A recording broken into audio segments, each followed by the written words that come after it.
My name is Luis Huete. I happen to be faculty of a business school called Huete, that is based, as you know, in Barcelona, Madrid, but also in New York, Munich, and Sao Paulo. And I'm going to be sort of addressing this masterclass. That the topic of this masterclass is the talent lifetime value. Thank you so much for joining this masterclass. The topic is going to be the lifetime value of our talent base. Lifetime value is very much looking for the long term, and this is tend to be very much related with good leadership. But let's start with understanding the context. What is lifetime value, and what are the variables that are behind getting an improvement in this lifetime value for talent base. And I'm going to be using a model that was a framework that was developed by Harvard Business School faculty years ago. I had the privilege to work with them for many years, and this is called the service profit chain. You will see that the service profit chain makes so much sense, is so logic, but at the same time is so interesting because it's all about creating a virtuous circle. A virtuous circle in which the interests of the different parts, meaning by this the owner, meaning by this the management team, meaning by this the employees, meaning by this the customer base, in this case the talent, meaning by this the growth of the company, all is tied, because everything is interconnected. You cannot improve one part of it without sort of working in the different variables that you will see that are part of this service profit chain. And as you will see, it's all about the leadership that is able to create a context in which the people work with a strong perceived value that changes the way they feel about their company, about the work that they do. That has a tremendous impact on the perceived value, in this case for talent base. This also changes, so to speak, the emotional state of our talent base. That changes the behavior, and eventually out of this you get more loyalty, meaning by loyalty a longer and a better relationship, and then this ties up with more growth and more profitability. This is the service profit chain. This is the context in which we are going to be sort of providing you some ideas. Expect something like half an hour of this masterclass, and there is going to be something like 25 slides that will be at your disposition. As always, and at least this is what I do when I attend a masterclass, I always use two columns. One says, hey, which are the ideas that were relevant for me, and then another column with what to do. What to do in terms of trying to apply those ideas and try to sort of becoming action-oriented. So this is my suggestion, do that. How am I going to structure the masterclass? Very easily. I'm going to be using another framework that I strongly recommend you, that is starting with the what. What is the lifetime value, the talent lifetime value, then the why, then moving to the whom, and then ending in the how. We are going to be spending more time in the how, but you will see that through these four typical elements, you can, the what is more the short-term effectiveness, the why is the long-term effectiveness, the reason why we do that, the whom is more the long-term efficiency, and then the how to do it is going to be more the short-term efficiency. And again, the message is you as a leader, you need to work on the effectiveness and the efficiency, both in the short term and in the long term, because this is good management. This is good performing and transforming, and this is what we expect from you, that you work on those four dimensions. So let's start with the what is the talent lifetime value. And basically, as you can imagine, it's obvious, is, hey, what is the economic impact that that particular talent may have in our business in the whole life of the relationship. So it's very much trying to apply something that was born in the finance world, that is this net present value, that says that you can understand a relationship with how much do you have to invest to get that business, and then how long is that business going to produce revenues, and it's applying the same concept. And in that sense, it's wonderful because it's just moving from a transactional view towards more a relationship. And as you can imagine, relationship are very asymmetrical. So typically, you have to be very careful because for any mistake that we make in a relationship, you need at least 3 positive impact to leave that relationship where it used to be. So when we talk about lifetime value, we talk about quality of relationship. We talk about how smart we are in creating in our talent base both a sense of believing that we add value to them, and also a sense of belonging. Belonging is that we are connected, that we understand them, that they are part of something, we are part of something that somehow connect us with them. This is the beauty that somehow is thinking from short-term sort of performance towards more a long-term sort of way of thinking, and this is what the lifetime value can bring to the table, and eventually this is what we expect you to do, to work on it, to really think in terms of relationship, in terms of giving, because typically you win a relationship at the beginning by giving more than eventually they expect, and then eventually out of this you create this sort of goodwill that allow us to have a long relationship and a positive relationship with our talent base.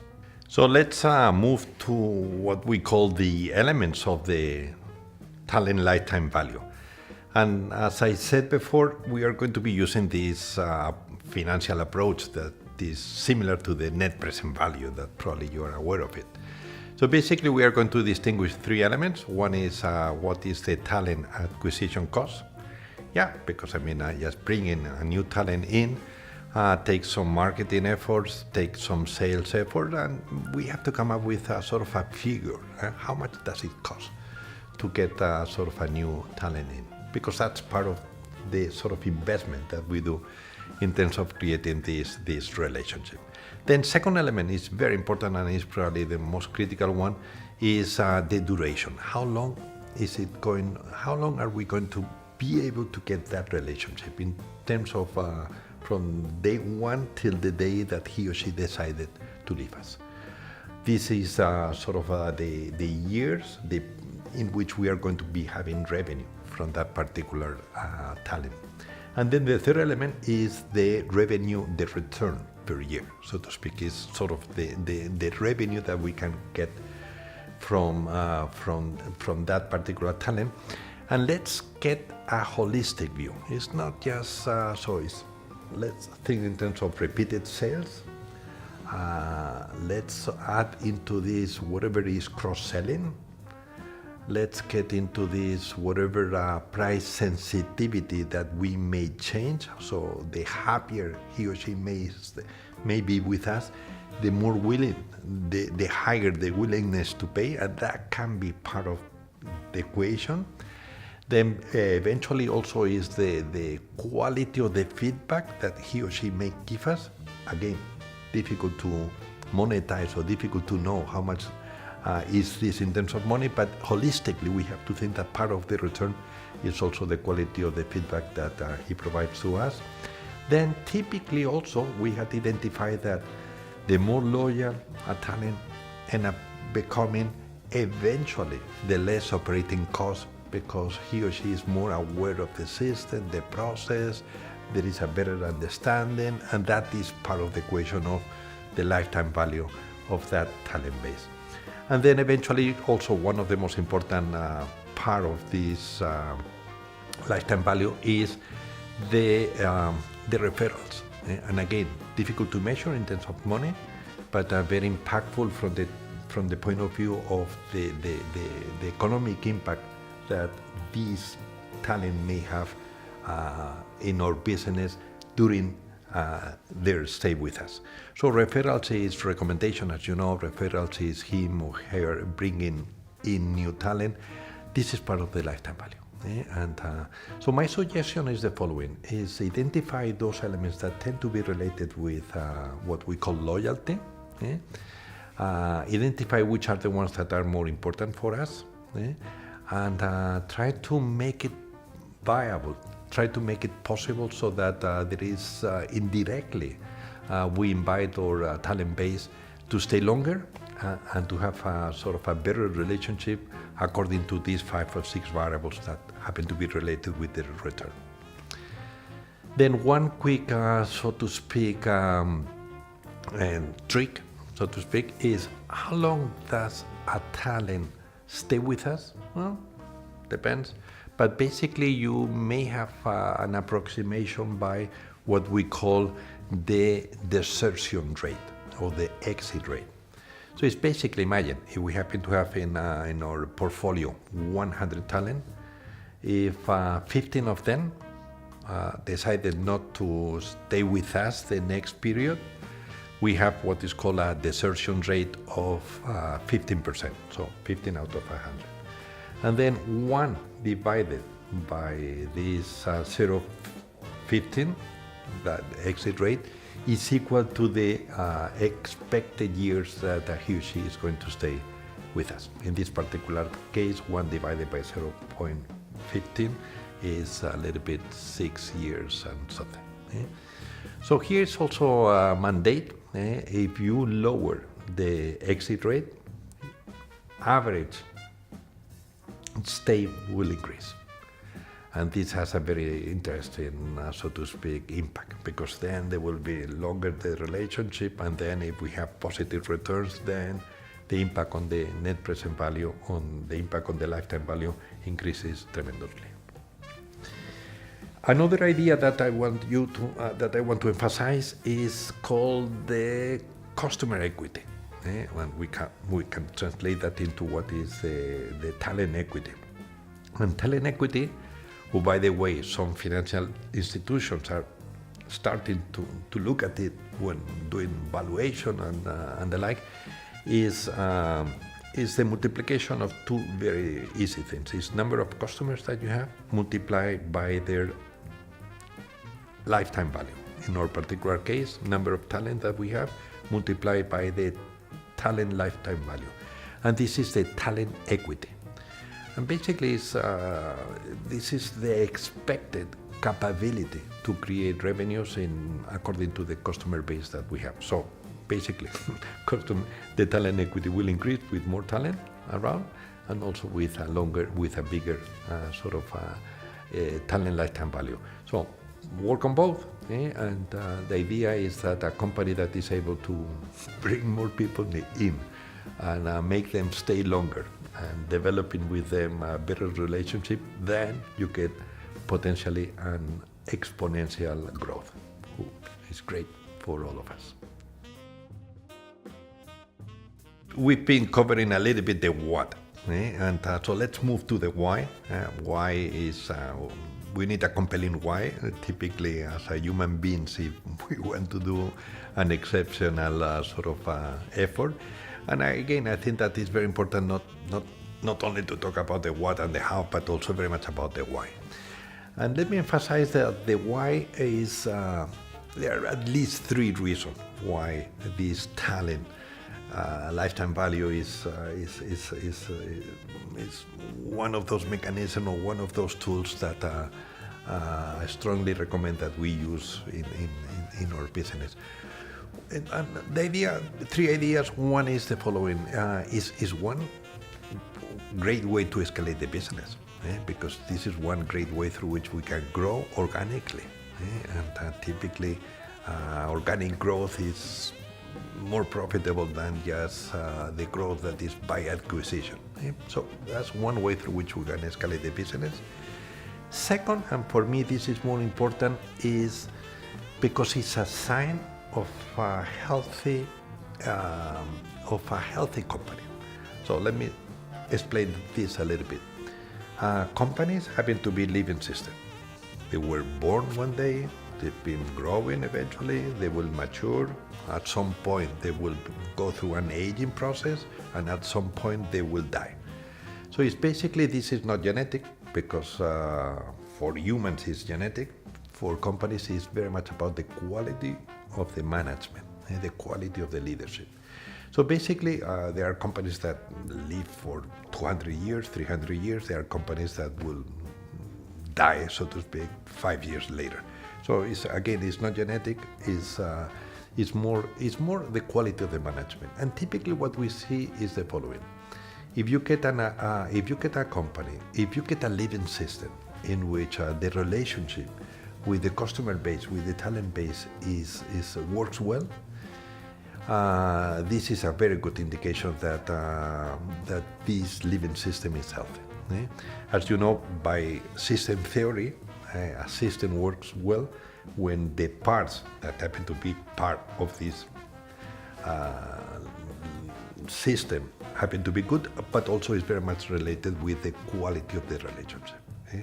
So, for me, what is important in increasing the talent lifetime value is that forces us to work on the quality of the relationship with our customer base. You won't increase the talent lifetime value by tricks. You will increase that by adding value, but really being on top of those talent needs. And remember that also trick that is give them what they sell them what they want, give them what they need. So this lifetime value is very much about understanding their needs, understanding that maybe this is not what they ask us to do for them, but this is once that we got to know them, is the more that we know their needs, the more value that eventually we will create, and eventually the longer and the better that relationship with the talent base. And then a third reason why I think that the why is around the whys is, we say that management tend to be more short-term oriented, and we tend to also say that leadership is more the long-term view. So using this tool, the talent lifetime value, is also one way through which we can work on the quality of our leadership team. And again, management is performing, leadership is transforming, so we get both things working together in a symbiotic way, who happen to be the best way to do it. So we started with the what, then we moved to the why. So we still have two more things to work on, the whom and then the how. So let's start with the whom. Why? Well, because in all the relationship there are two sides, and there has to be some flow between the talent and somehow the person that is taking care of him or her. We are going to be, and I suggest you to use this model that you will see, that according to how strong is the position that our company has vis-a-vis that talent, and according to the potential growth of this talent, meaning by this how young he is, how influential he or she is, how much added services that we can provide him or her. Will be the potential. You mix those two variables, you get that typical 2x2 matrix that we like so much in business school. And then you get eventually that there is talent. There are talents that may be high, both in current position and also with the potential, and then you need for them the best account managers that you have around. Use them for this particular segment of our talent base. And from the psychological profile, as you know, we are using a distinction between hunters and farmers. Hunters tend to be people that are more opportunity driven. They are more into how to get a deal. They are more into negotiation. They are more into get things done, this sort of thing. These type of profiles tend to be more the hunters. And then, fortunately enough, there is also another profile of people that are farmers. Farmers is people that tend to listen more, tend to be more service-oriented, tend to be more generous, tend to be more empathic, tend to be more understandable, this sort of profile. If you happen to have someone that is good at both, great, but that tend to be the exception. And eventually, this profile of people that are both farmers and hunters use it for these particular talent segments that are high potential, strong position. Then, if you happen to have some talent that happen to be the current position is not very strong, but there is a high potential, use more the hunters profile. Why? Well, because probably they are going to be smarter in developing the potential of that particular talent base. And then, as obvious, there is always for opportunities for people that you have a strong position right now, but you feel that their potential, their growth potential is not very high, use more a farmer. And then eventually with these clients that you see that the position is not very strong and also the potential growth is not very strong, hey, try to use more digital means to serve that person, because eventually, because of both characteristics, he or she may not be very profitable, and in that sense, you need also to have an approach that is not very costly. So this is one tool that I recommend you to use, this segmentation, according to the profile of people, using that profile of people according to the segmentation. And let me dig a little bit into this concept of hunters and farmers. You will see that there is a model that is also used in many companies that says that there is 4 basic personalities.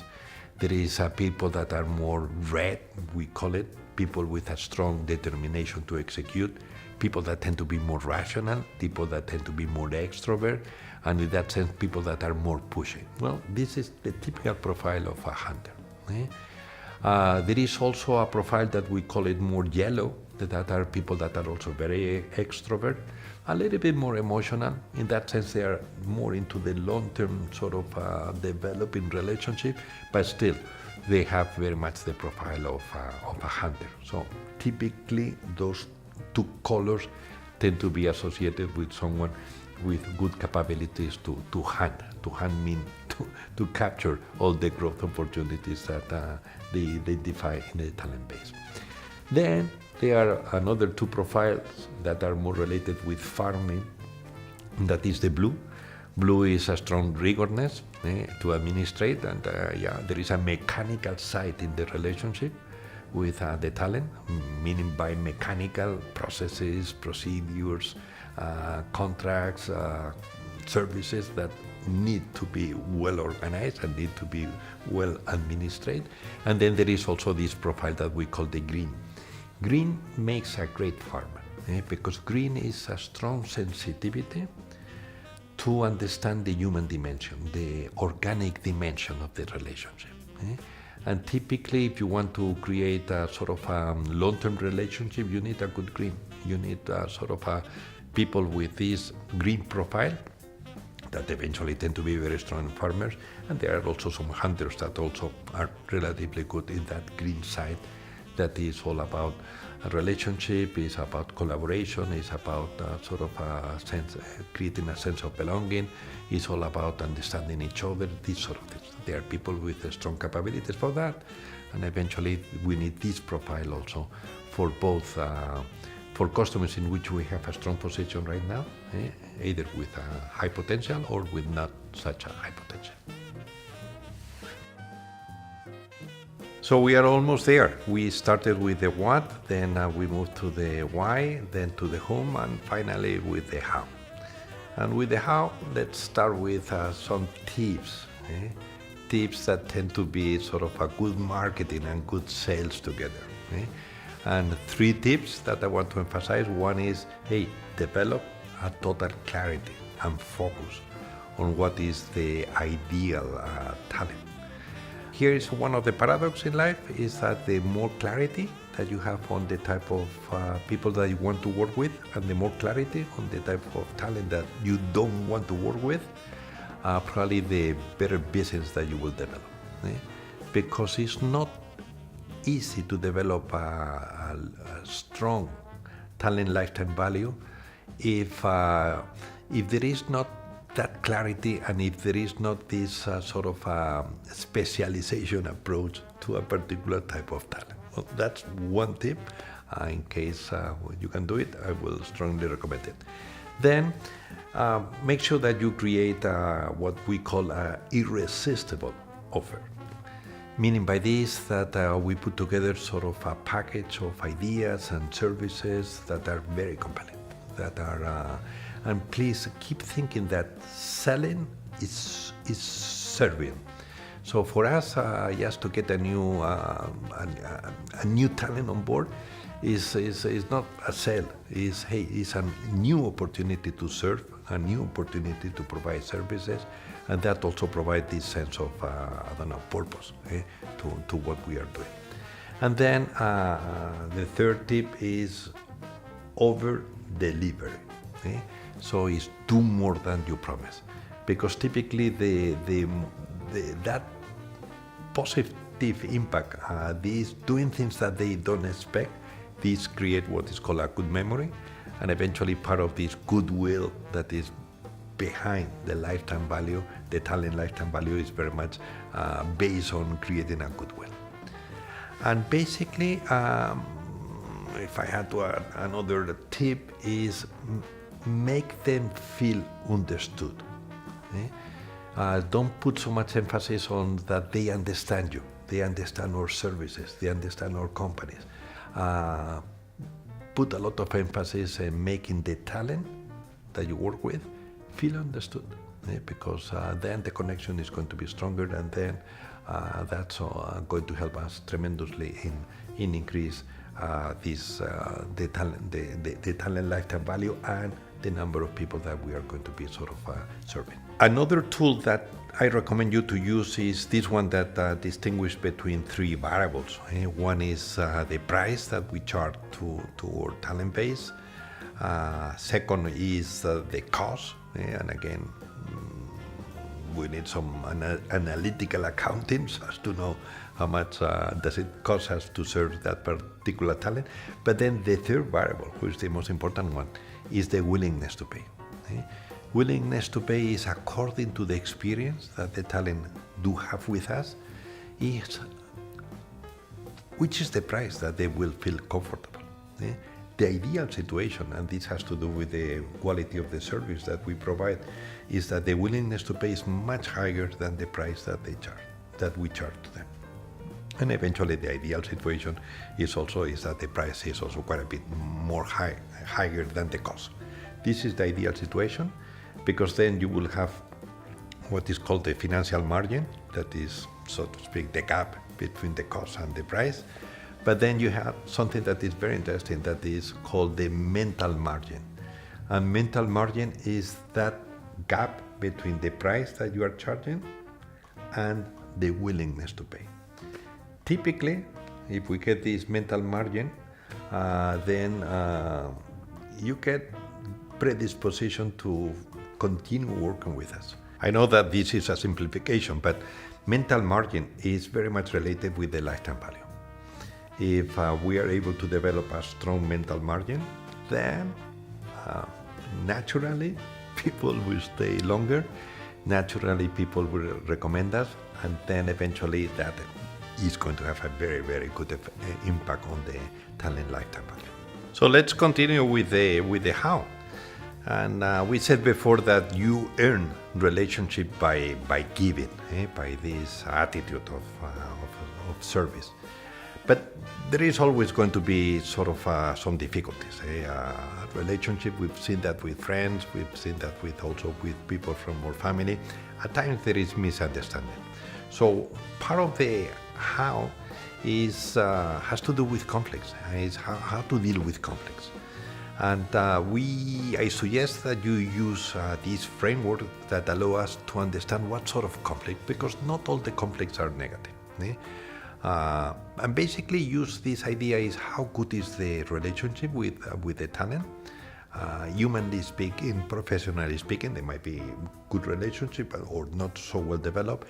And then the other part is what sort of psychological safety have we developed, so that we cannot, both sides of the relationship, we can speak openly on the issues that are related with our relationship in a way that I feel comfortable talking about this issue, and also making the other part also feel comfortable about talking those issues. Those are the two variables that are the ones that define the type of conflicts that you end up confronting. Then the worst conflict, the one that is going to go against this lifetime value, is what we call cynicism. Cynicism is when there is not good chemistry among us, and also there is not sort of this psychological safety in which he or she and us feel free to talk about issues that are happening. This cynicism ends up sort of creating sort of a gap between them and us, and it's not going to help us. Also, there is another sort of type of conflict that is confrontation, that typically we won't have that. Maybe is that the relationship is not very good, but then we are very blunt in the way we say things, and then there is sort of this typical confrontation that at times may happen, but we don't expect this to be the norm. The beauty of the confrontation vis-a-vis the cynicism is that at least the issue that is important for both sides happen to be sort of on the top of the table, and that's good in terms of solving it. Then third type of conflict that is not going to help us for this long-term relationship, for this talent lifetime value, is what we call omerta. Omerta is that apparently we have a good relationship, apparently we sort of enjoy being together, but there are 2 or 3 or 4 important issues that we don't talk. Why? Well, because they are politically incorrect, because any one of us may feel uncomfortable. And omerta, as you know, is called the law of silence. And this happens in many organizations. In the mafia, it's typical from the mafia, in which one day you kiss each other, and then the following day you kind of kill that person. So there was a conflict, but it was hidden in a comedy of we like each other. So basically what I'm saying is, hey, if you want to increase the lifetime value of the talent lifetime value, you better work on developing a very, very good personal and professional relationship. And please keep working on something that is even more important, is a governance model, in which the important things we talk every 2 weeks, every week, every month, but there is a good governance model, and there is a good way through which we manage that conversation, so that both you and the talent feel very free to express their views, to express their impression, to give feedback and the like. This will create what is called a constructive conflict, a conflict that is based on a healthy discrepancy, a conflict that is based on real conversations. And by the way, these real conversations tend to be very much correlated with also long-term relationship. You end up sort of developing this trusted advisor type of relationship that is based on good relationship and also openness to talk about things. And where can you find opportunities for avoiding misunderstanding conflicts? Well, use this, what is called the talent corridor. And the talent corridor is not so much in terms of which are the contact points that he or she has with us, that this is part of it. But as we suggest, take another approach that is a little bit more emotional. And basically what we say is the following: try to understand the way the talent feel depending on the interaction with us. And basically try to identify all those potentially negative emotional impact that we may have, making him or her feel neglected, misunderstood, alone, and the like. And try to identify also which are those contact points and which are the emotional impact that we have, the positive emotional impact. And basically the idea is obvious. The idea is keep working on creating more positive emotional, so to speak, impacts. And let's identify those elements in which we can create somehow a little bit this negative emotional impact, because the rule applies here also is 3-1. For every negative emotional impact that we may have through the relationship, we need to sort of come up with 3 very positive emotional impact if you want to leave the quality of the relationship the same status that it used to be. So basically, if we want to work on the lifetime value, the talent lifetime value, hey, we have to be really very good creating very many and very impactful positive emotional impacts on during the relationship with us. Hey, we are about to finish with some 2 final remarks that may help you also with sort of using better this tool of the talent lifetime value, but I think it's also applicable to many other aspects of our personal and professional life.